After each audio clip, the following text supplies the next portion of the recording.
waaw suivre nañu discours président de la république ci tey ci à l'occasion ci fin d'année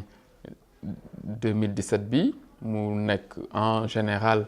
occasion pour président mu wax ak sénégalais yi ci li nga xam ni moom la jot a def ci at mi mais tey li ñu doon gën a xaar ci président Macky Sall mu def genre discours bilan parce que presque mën naa ni mu ngi ci cëppaandawu kii mandat parce que presque def na 6 ans et que même mandat bi sax jeexoon na ndax 5 ans la waroon def mais tey mu ngi ci 6e année donc xalaatoon nañu ni discours bilan lay def wax li nga xam ni moom la xalaat ni dox na li doxul nan la koy réajuster mais secteurs yi mu wax yëpp malheureusement du secteurs yi nga xam ne moo gën a soxal Sénégalais yi par exemple dégg naa ko mu wax ci diaspora mais tey diaspora bi ñoom ñëpp seen i problème même papier yi ñu war a am seen problème carte d'identité yi seen problème passeport yi tey la gën a nekk tey la gën a malheureusement nekk actualité amul benn solution boo xam ne apporté nañ leen ko malheureusement ay militants APR rek ngay gis ci diaspora bi ñu leen di jox ay financement ñu leen di def ay députés mais du loolooy régler problème mu diaspora bi dafa demander un vrai programme en fait une vraie vision pour accompagner diaspora bi mais également ni ñuy jàppee ci économie bi ñu assister leen beneen bi mooy li ñu jàpp mooy discours président bi mooy ñi ëpp ci Sénégalais yi duñ ci gis seen bopp ndax daf leen ignorer ñi ëpp ci Sénégalais yi mooy monde agricole bi le monde rural mooy regrouper 70% de notre population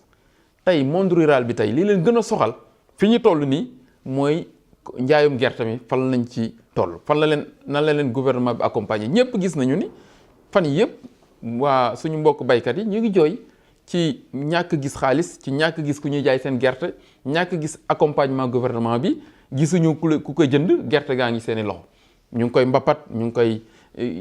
xamuñ fuñ jëm ak moom te tey campagne bi bañ ko ubbeeg léegi maintenant ëpp na weer boobu léegi gisuñu dara même chinois yi nga xam ne ñoo doon ñëw di jënd gerte gi sax ren gisuñu leen donc loolu lépp ay problème la yoo xam ne xalaatooñ nañ ni occasion pour président de la République proposer Sénégalais yi surtout monde rural bi ay solution mais également jox gouvernement ay orientation yu leer pour ñu jéem a régler problème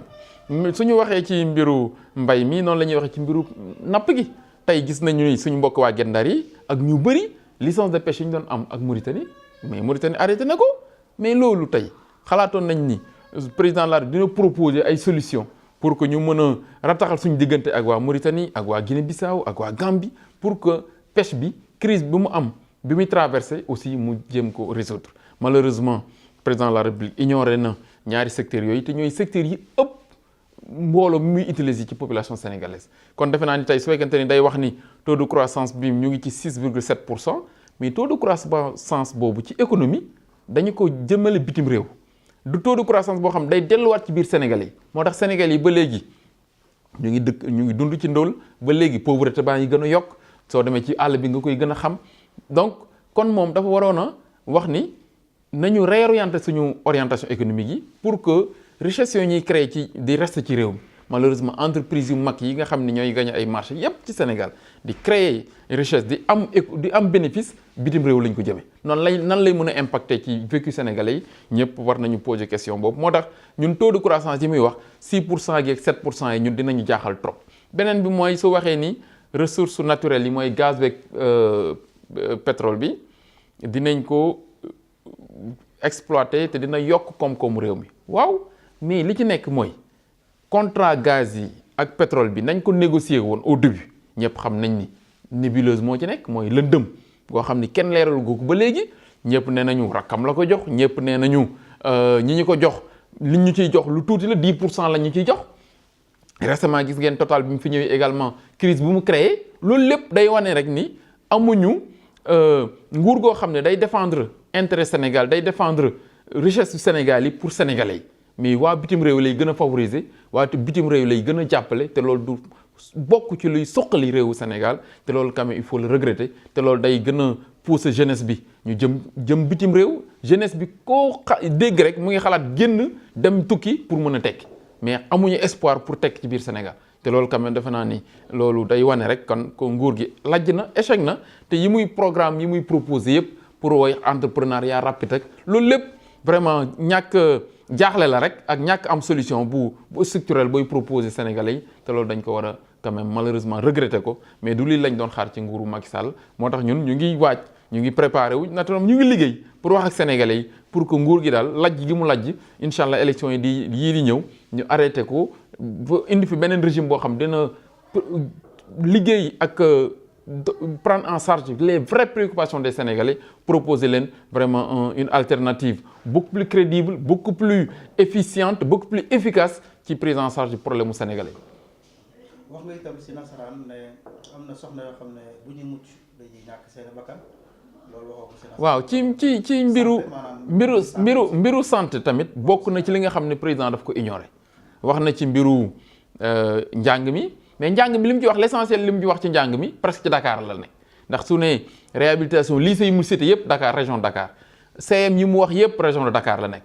or njàng mi ci biir réew mi la gën a sooxe. ci abri provisoire yi fa la gën a bëri bien que annoncé na 6400 nouvelles constructions mais loolu du tax mu résorber en fait le gap beneen bi mooy mbiru santé mbiru wér-gu-yaram wax naa ni mbiru radiothérapie bi crise bi bi gën a doy waar ci ren ci société bi mooy mbiru radiothérapie bi mais tey gis nañu ni amul benn alternative président da proposé beneen bi mooy gis nañu ni encore ci Sénégal ay jigéen ñu ngi mucc di ñàkk seen bakkan ci biir àll bi tey gis nañu ni am na ay dëkk yu goxaat yoo xam ni pour nga gis médecin da ngay def 100 kilomètres pour gis un médecin mais loolu tey defe naa ni Sénégal waroon na dépasser loolu te loolu lépp gisuñu solution bu ci président proposé sinon ay action politique ou politicienne ak ay ministres politiciens la ci fay teg yoo xam ni amuñu vision amuñu orientation boo xam dina mën a corriger de manière durable naturellement problème yi nga xam ne tey moom la Sénégalais yi di jànkonteel.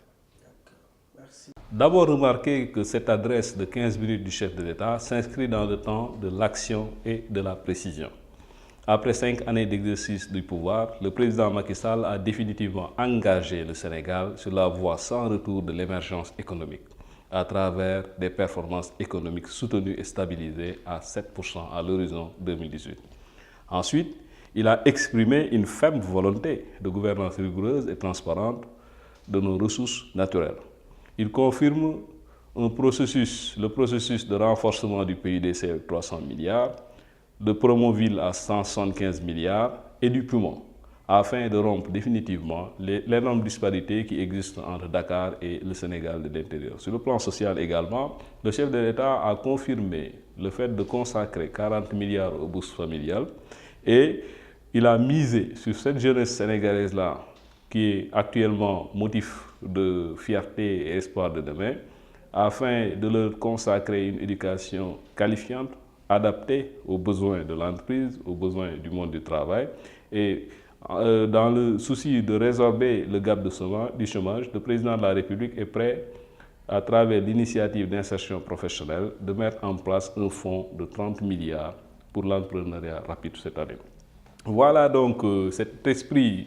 du chef de l'État, dans un environnement qu'il veut de paix pour le Sénégal, dans un environnement où il veut le retour définitif de la paix en Casamance, dans un environnement où il veut un dialogue national avec les acteurs politiques. Voilà ce Sénégal de tous et ce Sénégal pour tous que veut le chef de l'État Macky Sall à l'horizon 2018.